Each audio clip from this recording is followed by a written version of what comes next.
kaut kādi 6 gadu atpakaļ Andris no Atvesēm pie manis ieradās. Es domāju, kaut kādi 6 gadi, man nav 5-6 gadu atpakaļ. Un es par tām Atvesēm biju dzirdējis kaut kur Rāmavā. Un tad mēs sākām kaut kādu sadarbību. Ar Atvesēm tāds pluss, ja to servisu. Vispār jau nopirkt agregātu nav liela māksla. Jebkuru traktoru tur nopērts un cits saka, tas ir labs, cits saka, tas ir labs. Bet labs jau ir tas, kas viņu apkalpo vismaz. Vislabāk jau, kamēr tas traktors kalpo, vismaz tos 4-5 gadus ir jau tāda man tā pieredze. Tu esi knapi nopircis un jau viņi aizmirsuši par tevi, vai ne, kad tas kā ir.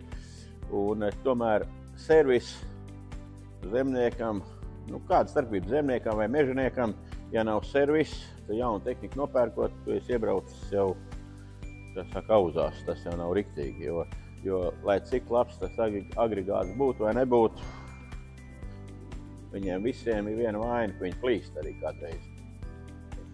Tā tur ir. Un tādā ziņā ar Atvesēm diezgan, neko nevar slikti teikt. Pamatā jau jātiek pašiem galā, bet ja vajag arī servis, arī jebkura siksni, kaut kas, diezgan tā raiti viss notiek. Tā kā būtu jābūt apmēram. Ne? Vienmēr jau var ir uz ko tiekties, bet tas ir labi. Ar Andri to sadarbību tāda diezgan labi mums ir. Un tad bez manis iztiek arī darboņi, kas brauc uz tehniku, teiksim, tur nekāda problēma nav. Ne? Viss ir laikā. Es pat neatceros tā, kas vispār nebūtu viņiem noliktavā. Es pat tā neatceros tādu brīdi. Ne? Tur tā.